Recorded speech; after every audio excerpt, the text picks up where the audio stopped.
We're in the midst of a huge transformation where our peers, communities, and workplaces are all really melding into one. Welcome to Reimagining Company Culture. My name is Christina Giordano, she, her, and hers, and I'm the Senior Partnerships Manager here at AllVoices. Today, I am very excited to welcome our next guest onto the interview series, Steve Gifford. He is the Vice President of Human Resources at Chef's Warehouse. Steve, thanks so much for being here with us today. If you want to share a little bit about yourself for our listeners, including your pronouns, and when you were younger, do you remember how exactly answered the question, what do you want to be when you grow up? Sure. Thank you, Christina. So I'm Steve Gifford, he, him. I was deeply into politics as a kid. I was sort of weird kid that way. I was into political science and did that in college, and quickly discovered that it wasn't a huge career opportunity. So have sort of moved into this, but it's still most of the podcasts that I listen to when I'm driving to and from work.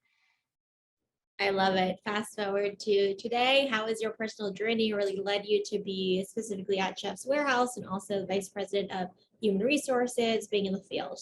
Sure, absolutely. So I immediately out of college, I did 5 years in the Army, 2 tours in Iraq, and I at some point in there was realizing, okay, well, this works really well for right now. There's not a lot of applicability when I get out of having been a tank commander. And somewhere in that time, I had read one of Jack Welch's books, and he speaks very highly of HR. In retrospect with GE, I'm not sure he meant everything that he was putting in there, but I had the realization of, okay, we actually have HR in the Army. There's things like that. So when my battalion's personnel officer, HR position opened up, I said, well, I'll go do that. And everybody said, nobody ever wants to do that. That's, you join the Army to blow things up and kick in doors. You don't join the Army to push paperwork. So sure, have at it, have a great time. And it turned out I, found my inner geek and really liked it. So I've moved around some. I've been at Chef's for about a year now, and it really getting to learn the organization, understand the ins and outs of it, and it's just been fantastic here.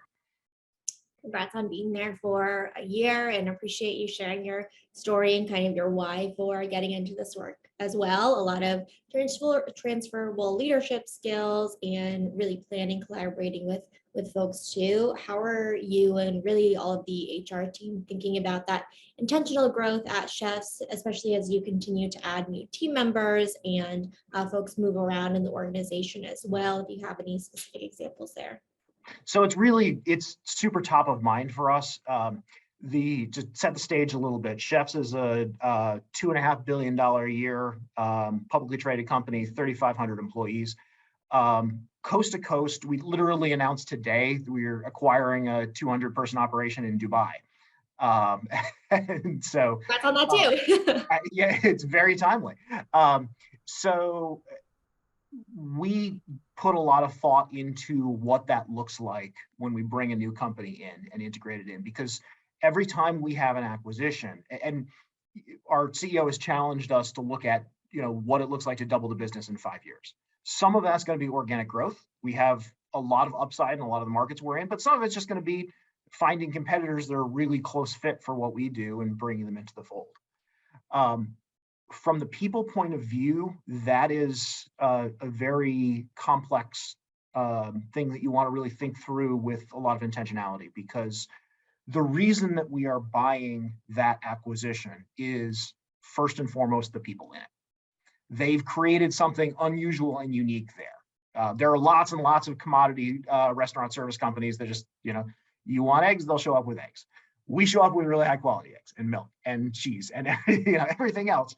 And we're looking for other companies who have really carved that something out that's special, especially if it's something that we just don't have. Either it's a region or a vertical or something else where we're just filling in a gap. However, if we come in as and it's weird to say when we're, only 3,000 people, but if we come in as the big bad new company and say, here's how it's going to be, and we're going to lose all those people. And they were the point of the acquisition. That skill set, that level of talent that they created there before we ever came in, that's what we wanted. A lot of cases, the brand is something that we want. We are very brand agnostic about how we go to market. If a company has a better brand recognition in a market than we do, we just leave it at that. And so there's a push and pull there because, on one hand, that company had something special and we want to keep that. On the other hand, we do have a lot of experience in this. We have a lot of best practices. We also have products and technology that we can bring in to help with it. And so there's always going to be some push and pull there of how much in 5 years that company looks like the rest of us versus how much stays different and unique. And it's a very incremental process and a very well thought out one. I would also say, just in terms when I'm thinking about growth, the other side that we really see on the organic growth side is around headcount. So we know at some point, if we're in a market that's somewhat underserved, we can say, okay, I'm going to need more sales representatives here. And that's step one. And then sales reps 3, maybe 6 months down the line means, oh, now I need more delivery drivers and I need more warehouse people to deliver the things that those sales reps just sold. Likewise, we've had circumstances where our sales reps did really well, and suddenly they're like, "Oh my God, we don't have enough drivers," and so we'll have to go back and forth between that. But it's a constant balance of trying to look ahead and predict what things are going to look like, and then frankly just adapting to it as as circumstances merit. Yeah, definitely a push and pull. And also what I hear is it's really purposeful, intentional, and strategic too, and really has a goal and a mission in mind as well, to really kind of listen to the folks as well across the organization, and really look at the brand and the mission of the organization if you do acquire folks as well. You also have people who are in different kind of jobs across chefs as well, in terms of folks who are on the corporate team, drivers. You just mentioned the acquisition of a lot of different folks as well. How do you think about ensuring that no matter where people sit within the company, or if it's day one or kind of year one, year 5 for someone, they really feel like they belong at Chefs? So that is a constant and ongoing challenge for us. You figure about a third of my workforce has company email addresses. So right away, the easiest thing I have, I don't have for 2/3 of my workforce. We are constantly trying new things out in that regard. I haven't found the one perfect answer to communication. I don't think there is one perfect answer to it. We've recently started working with our marketing team on really it's beautifully laid out, but it's a very, very simple strategy, which is a quarterly company newsletter. Those things get read. We looked at it and said, this is hackney. This is not going to work. No, you put some in the break room and those will get read. And people are finding out different things about the organization that they just didn't know because it's outside of their scope on it. We have found ways of using our payroll platform, because that does go to everybody. So there's communication opportunities on there. But we're always looking for, my head of employee relations is right now playing with a couple of vendors that have certain things on there, because we want to be sensitive. Yes, everybody has cell phones. I'm not going to get everybody to download an app, probably. And if I text everybody, some people aren't going to like that as much as others. So we really want to put some thought into that. And it's something where, frankly, we look for suggestions from everyone on what's the best way to get a message to your team. Because even for folks who are on email all the time, like my sales force they all have email addresses, they all work on email, they live on text. They will occasionally check their email if asked to do so. They're not going to log into Teams at all. So even when the opportunity is there, we look to find just every way possible to bring people in, whether it be as technological as you can, or I'm literally putting up a poster in English and Spanish on a wall. People will see a poster. Yeah, that communication piece is really important, especially when you have a third of the workforce as well being on the company email. How do you meet people where they are, and in terms of messaging, and also just opening up that accessibility to give suggestions, as you were talking about too, as folks are finding out new information, whether it's on the newsletter from their manager or elsewhere, what would you say is the kind of role of the employee voice at Chefs as well to really initiate change or provide that feedback? Yeah, so it's something we are continually seeking out, pushing our supervisors and managers to seek out, and it absolutely runs the gamut. If you are working overnight shift in a warehouse and you are picking, a couple thousand items, you're going to have a really good sense of, hey, why do I have to do this and turn this way every single time? What if we did this? And so we really have to push and keep that line of communication open of, hey, make that suggestion. Don't just put up with it, which means supervisors need to be asking all the time. And supervisors need to be out there with their teams all the time looking at that kind of thing. Employee voice, frankly, comes through advancement as well. One of the things, frankly, on the communication side that we've gotten much better at is pushing out internal job opportunities, making sure that people see that progress.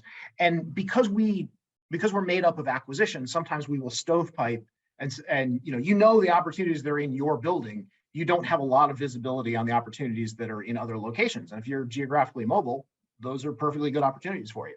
So we're getting much better about making sure the word gets out there. But then also, you look at, so we will spend lots of time and effort and thought into finding the very best products and getting it to customers as quickly as possible and in a condition that they're looking for. There's a giant chain of literally thousands of people, but it all comes down to one delivery driver walking into a restaurant with a hand cart. And so if the customer is upset with something, they're taking it out on that delivery driver. If there was something missed pick, if there was something missing from it, that's feedback to the delivery driver. There again, that really looking for that feedback from the delivery driver, talking to the sales team, talking to the warehouse team, talking to the buyers, all of that, making sure that information can go both ways so that we don't have, oh yeah, we've made that mistake 30 times this week and just never learned from it. But some delivery drivers are very outspoken. They'll be more than happy to raise their hand, but we really work to create something where we're asking that all the time. It doesn't take somebody taking the initiative on their own to bring it up. Yeah, having opportunities to provide feedback in multiple different avenues at different times of the employee experience for different folks as well, who might feel comfortable going to their manager, who might feel comfortable writing it down, who might feel comfortable, sending an email as well, is really important. Just like ideas, feedback can come from anywhere at any time.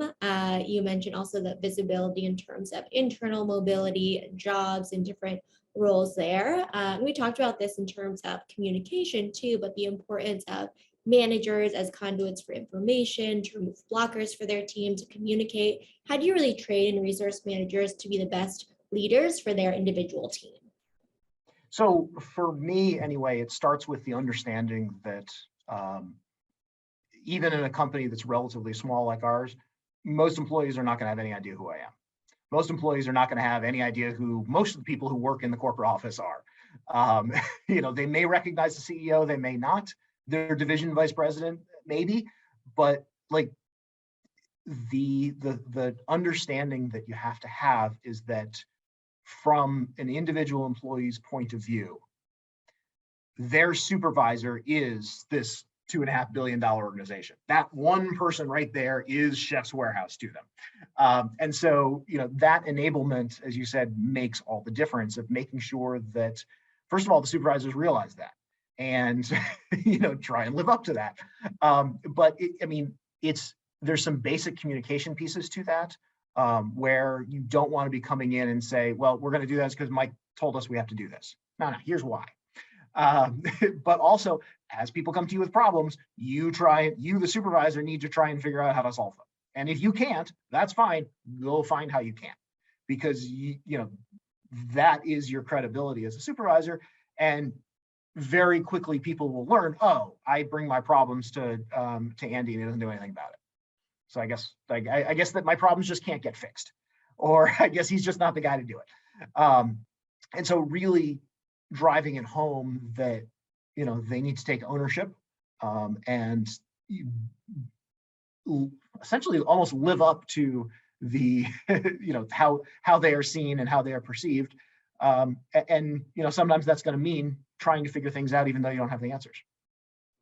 Absolutely. Doesn't mean having all of the answers. It means really setting the stage that you will help them find the answers and that you are someone that you could go to as well. And, if somebody asks one time and it seems like a manager doesn't care or doesn't help them as well, the likelihood that they'll come back to that same manager with something again is very low too, which kind of relates to my next question around, this is more from an industry perspective as well in terms of HR. Some organizations say they have this quote unquote open door policy environment, but we know that historically employees have been a little hesitant to go to HR people teams, kind of similar to, the principal's office in school. What are some methods you use to really build trust and continue to cultivate that at Chefs and really encourage folks to not only share kind of negative or constructive feedback, but also positive feedback and issues to the people in HR team as well?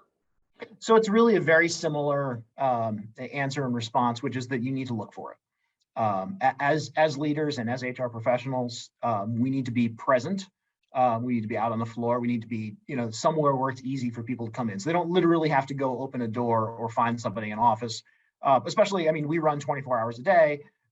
We only have HR people in the building for some of it. So it is as much about availability as anything, because when you're the scary person who sits in an office all the time and only gets pulled in when people get in trouble, nobody's going to feel comfortable going to you. Right. If they see you walking the floor a couple times a day, and they're used to you being there, and you're there at the start of their shift, even though it's 4 a.m, you are much less scary to come to, and we're going to hear about the problems long before that. Yeah, you have to seek it out. You have to ask for it and really show and model that you care about this feedback as well, and especially putting that face time in and also making sure people know who to go to is really important. You mentioned your time in the Army as well. At the time of this recording, we are in November too, with Veterans Day coming up as well, with a lot of organizations showing their support and really focusing on their recruiting efforts too, 365 days a year, of course, too. What do you wish more organizations knew about recruiting, but also retaining veterans in their companies?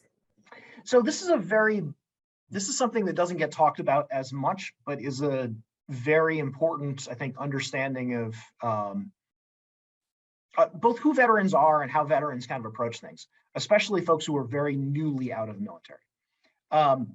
If you think about the way we as HR professionals recruit, when I'm looking at a resume, the thing I am asking more than anything else is, has this person done this job before, and can they do this job?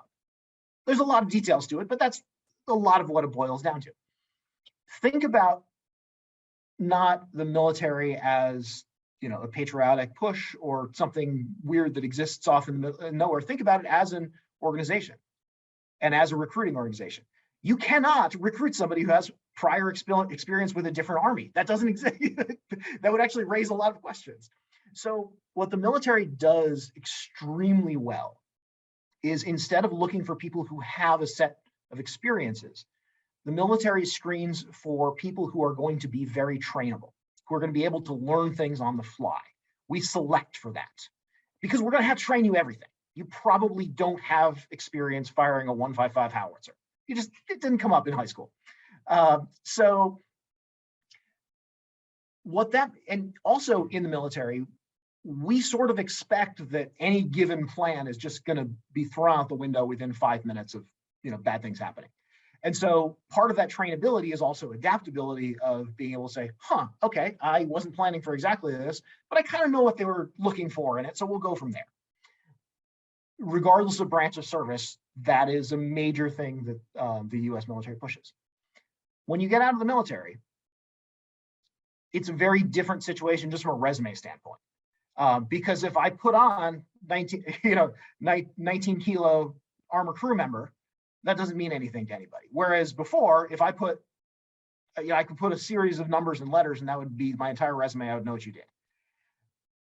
A lot of newly separated veterans will make the mistake of saying, oh, well, I can do anything. And as a civilian HR professional, that comes across as wishy-washy. That comes across as, well, you don't know what you want to do when you grow up. The problem is, it's actually literally true. Like, I can take an E6 or an E7 from any branch of service, and I can put them in charge of a shift at a Wendy's with no preparation at all. They will figure it out. It's going to be rough for the first couple of days, but they'll figure it out. It'll be fine. And so just that understanding that you're, first of all, training your ATS that you're going to have some weird looking resumes coming through and maybe grade those on a curve, but also just that, no, they really can do anything. Just a basic leadership position, even if they don't have experience for, look at them for that. Because it's something that, frankly, the United States government spent a lot of time and effort making sure that they were able to do. And, they can probably do it pretty well. I think hiring for potential is really important. Those transferable leadership skills, adaptability, versatility, and also the opportunity to learn on the fly as well. I think when folks join an organization too, there's opportunities to connect with folks from similar backgrounds too, and very different backgrounds as well.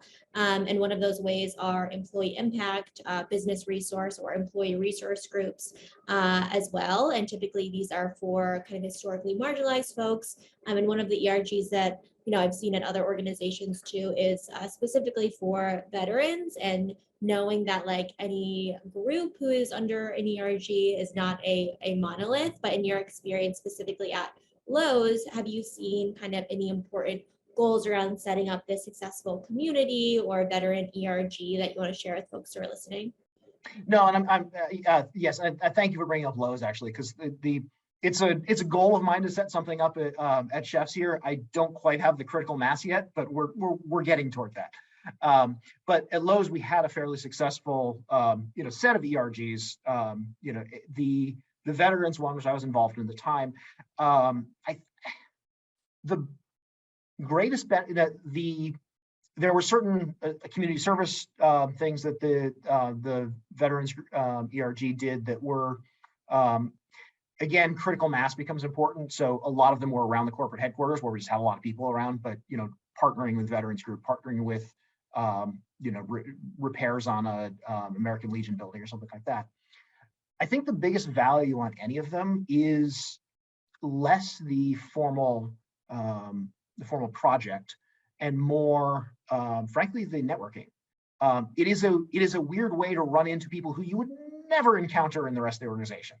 One of the senior people at Lowe's was the guy in charge of buying real estate, which is, we own a lot of buildings, we own a lot of land. And so, but in HR and the supply chain, I was never going to talk to him or really know that he existed. So finding those people inside the organization as a long-term succession planning, or frankly, just building connections of saying, oh, wait, this thing came up. I know somebody who might know something about that. It's just a really interesting way of kind of cross-cutting through the organization and setting that up for retention and for people to stick around and have a better experience. Yeah, opportunities to meet folks across the business who you wouldn't normally run into virtually or in person as well, and creating those meaningful connections or those opportunities to do so too, and setting up that space for it as well, I think is really important. This year, Veterans Day is November 11th, 2022. How would you like to see leaders and companies really acknowledging and celebrating Veterans Day in a really authentic way from your perspective? So, I mean, veterans are like anybody else. We like t-shirts, we like cake, it's fine. Thank you for your service is wonderful. One of the things that we would see this sometimes, seen this sometimes in Veterans Day celebrations at different workplaces, where you don't know what comes after thank you for your service. And then there's just sort of this awkward silence of, well, enjoy your lunch. It's a good opportunity to engage with your employees like anything else. Ask about their service. Ask them what, stories from when they were in. What did they do in the military? Because there are, hundreds of jobs inside the military. The experiences are not all the same. The time period makes a huge difference. And you're going to find something out. And frankly, we like to talk. Also, if it's a group of veterans, sometimes we didn't know the things that others are doing. So it just becomes a conversation. So it's not a just hold somebody on a pedestal, thank you for your service, you've done something heroic, but you had a really interesting job at one point. Let's hear about it. Continue the conversation, ask thoughtful questions, and be really authentic about it as well. I think that is that is great to kind of acknowledge too. Steve, I asked really specific questions around your journey to chefs, your why for HR, some of the things that you all are doing to ensure people are empowered to do their best work, and recruiting, retaining veteran employee resource groups. Is there anything that I didn't ask that you want to share with folks listening, or underscore any key takeaways about the many things we discussed this afternoon? I would say the thing that I try and embody in how I approach HR and inspire with my team is the idea that the HR professional in any organization should first and foremost be a leader in the business. They shouldn't be off on one side. I've ridden along with sales representatives. I've ridden along with drivers. I was exhausted the day afterward. I do not understand how they do it. But I'm probably not the right person to go in and start a shift in the warehouse at 10 p.m. I'm not going to know how to sign people. I'm not going to do it. But could I sit next to somebody, kind of figure it out, and be at least a little bit credible? I think I hope I probably can at this point. If not, I'd like to get to that point. The HR's credibility comes from at least being somewhat conversant in it. So, if I'm talking to somebody in category management, there is a shortage of mashed potatoes right now. It's a thing. And, so being able to talk intelligently on this and not have to, I'm only going to talk about benefits and payroll, sorry. And so just being fluent in your organization, being a leader in the organization first, and HR as a follow-on to that, I think is really important. It's something that I certainly try to work toward. Absolutely. Being part of the business, being fluent in the organization, and also being a strategic business leader as well. Steve, thank you so much for being on Reimagining Company Culture this afternoon. Thank you so much, Christina. Of course, and as a reminder for folks who are listening at AllVoices, we really believe in both employees and employers being seen, heard, and understood, and know it's a requirement for the business to really succeed overall. Have a great rest of your day, everyone.